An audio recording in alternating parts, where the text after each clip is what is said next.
ఈ medical devices park పెట్టినప్పుడు ఉద్దేశం ఏముండే అంటే మన దేశంలో 78 నుంచి 80% మనం వాడే మెడికల్ పరికరాలన్నీ కూడా దిగుమతి చేసుకుంటున్నాం ఇతర దేశాల నుంచి. అట్లా ఎందుకు ఉండాలి? మన దేశంలో ఎందుకు ఈ ఉత్పత్తులు కాకూడదు? మన దేశంలో ఉత్పత్తి అయితే ధర కూడా తగ్గుతుంది, సామాన్యుడికి ఇవన్నీ కూడా అందుబాటులోకి వస్తాయన్న ఉద్దేశంతో మెడికల్ డివైసెస్ పార్క్ ఇక్కడ ఏర్పాటు చేయడం జరిగింది ఆనాడు కేసీఆర్ గారి ప్రభుత్వంలో. అప్పుడు ఇక్కడికి వచ్చినప్పుడు ఈ సుల్తాన్పూర్ ఈ ఏరియా ఏదైతే ఉందో ఇక్కడ కొన్ని స్టోన్ క్రషర్లు, మెటల్ క్రషర్లు, అట్లాగే కొంత ఖాళీ జాగా ఉండింది తప్ప ఇక్కడ ఏమీ లేదు. కానీ వాళ్ళు ఇక్కడికి వస్తే చాలా ఆనందంగా అనిపించింది. ఎందుకంటే వేల మంది పనిచేస్తున్నారు, చాలా పరిశ్రమలు ఇక్కడ వచ్చినాయి, ఇంకా రావాల్సి కొన్ని ఉన్నాయి. తప్పకుండా నాకైతే విశ్వాసం ఉంది. ఈ రోజు ఇక్కడ జరిగిన పరిశోధనలు కానీ ఇక్కడ వారు ప్రవేశపెట్టిన ఉత్పత్తులు కానీ చూస్తే చాలా సంతోషం వేసింది. కోవిడ్ సమయంలో ఆర్టీపీసీఆర్ అనేది అప్పుడు విపరీతమైన బాగా కోవిడ్ కిట్స్ కానీ ఆ ఆర్టీపీసీఆర్ అనే టెస్టులు కానీ వాటికి విపరీతమైన గిరాకీ ఉండింది, విపరీతమైన డిమాండ్ ఉంది. ఆ రోజుల్లో టెస్ట్ ఒకటి కావాలి, టెస్ట్ కిట్ కావాలి అంటే చాలా పెద్ద ఎత్తున ఖర్చు పెట్టాల్సిన పరిస్థితి. కానీ నిజంగానే శిశిర్ గారు, రచన గారు, వారి బృందం మొత్తం కూడా పేరు పెట్టారు హ్యూవెల్ అని. I'm going to take a wild guess and say that it probably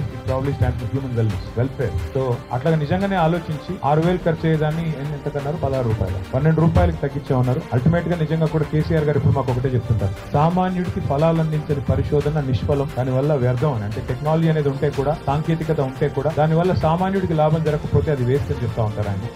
అందుకే ఇవాళ ఇక్కడికి వచ్చి చూస్తే ఒక పోర్టబుల్ ఆర్టీపీసీఆర్ కిట్ కానీ అట్లాగే ఈ రకంగా ధరలు తగ్గించి సామాన్యుడికి మేలు చేసే కార్యక్రమాలు ఏవైతే మీరు చేస్తున్నారో, పరిశోధనలు ఏవైతే మీరు చేస్తున్నారో, this is your 10th anniversary. I compliment you. I commend both of you on building a very strong team. I compliment the entire team on this brilliant journey.